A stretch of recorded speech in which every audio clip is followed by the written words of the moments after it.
सुट्टीच्या दिवसाची तरी संध्याकाळ सोबत घालवावी ही तिची इच्छा बहुधा पावसानेच ऐकली. म्हणून तो बाहेर निघायच्या वेळीच त्याने बरोबर वर्णी लावली.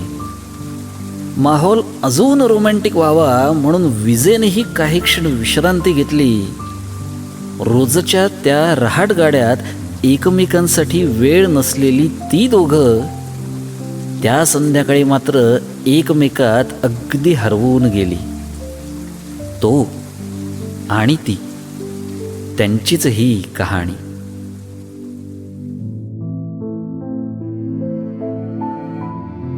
खास तिच्यासाठी म्हणून पैल तीरावरच्या बागेतून सोनचाफ्याची फुलं वेचायला तो रोज सकाळी जायचा.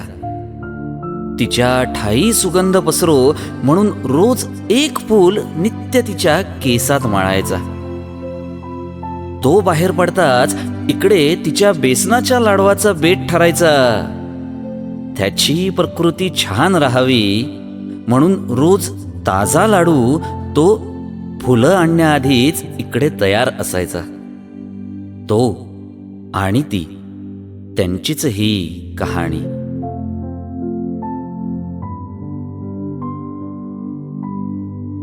तिन्ही सांजेला झोपाळ्यावरून त्याच्या व्हायोलिनने आज काहीसा वेगळाच सूर धरला होता.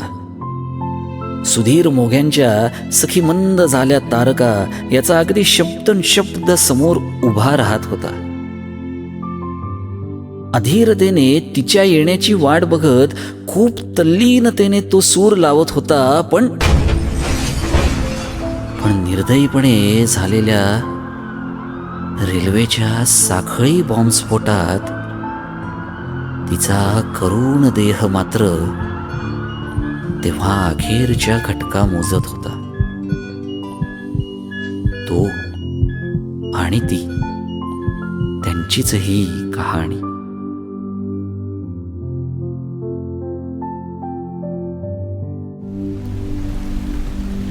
ती दोघं पहाटेच सायकलवरून पैलतीरी जायला निघाली होती. वरून मुसळधार पाऊस आणि सोबतीला सोसाट्याचा वारा असूनही मैलांचे अंतर कापण्यास ती दोघं मनातून तयार झाली होती. पोटाची खळगी भरण्यासाठी आता कोसो दूर जायची देखील त्यांची तयारी होती. त्याच्या डोळ्यातला आत्मविश्वास आणि तिच्याकडली विनयशीलता ही एकच पुंजी त्यांना साऱ्या आव्हानांचा सामना करण्यासाठी बळ देत होती. तो आणि ती, त्यांचीच ही कहाणी.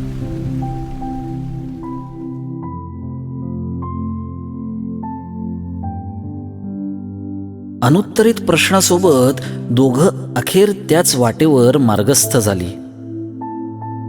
कुठल्या तरी वळणावर या प्रश्नांची उत्तरं मिळतील याच आशेवर अंतर कापू लागली.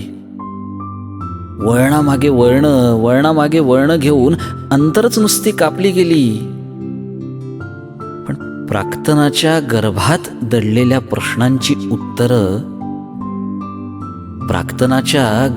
दडलेल्या प्रश्नांची उत्तरं आज युग लोटली तरी अनुत्तरितच राहिली.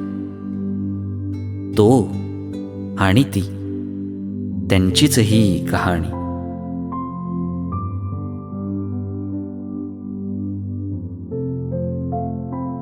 त्याची उद्विग्नता तिला कळायची.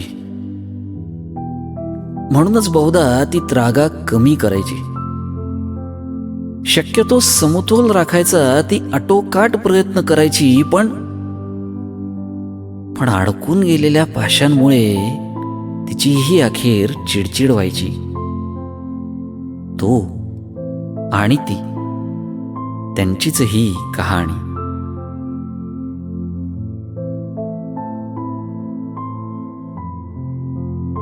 नाही पटत कधी कधी तिचे म्हणणे, तरीही होकार तो देत असतो. टोकाला जाण्यापेक्षा त्यावेळी वाट टाळलेला बरा असतो. हेच समजून तिनेही तिचा मुद्दा एव्हाना सोडलेला असतो. कारण त्या मुद्द्यापेक्षा तिलाही तोच जास्त महत्वाचा असतो. तो आणि ती, त्यांचीच ही कहाणी.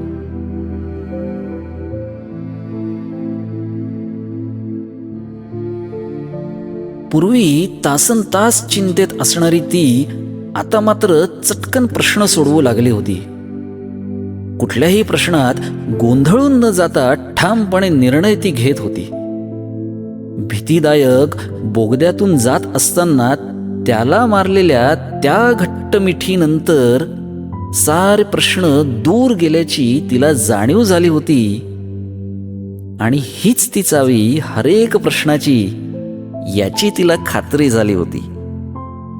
तो आणि ती, त्यांचीच ही कहाणी.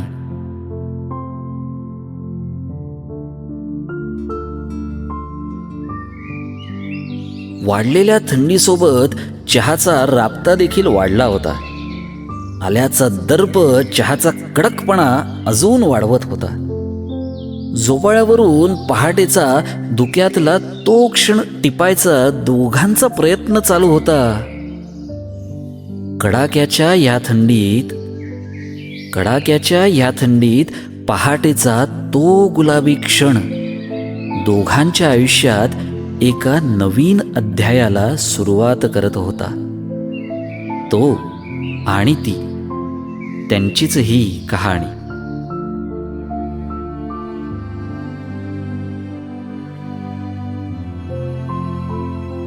आमरसाचं भरपेट जेवण झाल्यानंतर आता शतपावली गरजेची होती. पौर्णिमेच्या चांदण्यातली ती रोजचीच पायवाट दोघांना खुणावत होती. रातराणीच्या सुगंधाने हातात हात धरत बागेला मारलेली ती फेरी कायम स्मरणात राहणारी होती. एकमेकांना दिलेली अबोल वचने त्या रात्री एकमेकांचा अचूक ठाव घेत होती. तो आणि ती, त्यांचीच ही कहाणी.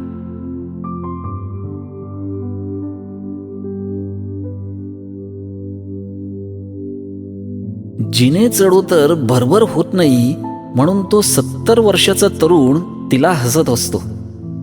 अहो, अर्धा तास लागतो तुम्हाला, असं म्हणून कधीतरी तिची चेष्टाही करत असतो. ती 66 वर्षीय युवती बिचारी गुडघे धरून निमूटपणे चालत असते. कासवाच्या गतीने का होईना, पण कुठल्याही कुबड्यांशिवाय माडीवर अखेर पोचत असते. आणि न्याहारीला बसल्यानंतर, अहो काय हे, शुगर किती वाढली आहे तुमची, असं म्हणत त्याला कारल्याचं कडू रस देत असते आणि स्वतः मात्र पितळ्याच्या डब्यातला बेसनाचा लाडू त्याला दाखवत ती खात असते. जगावेगळी ही अशी त्या दोघांची जोडगोळी अशीच सुरात रंगत असते आणि चेष्टा मश्करीशिवाय संसारात गंमत नाही, हेच तो आणि ती सांगत असते. तो आणि ती, त्यांचीच ही कहाणी.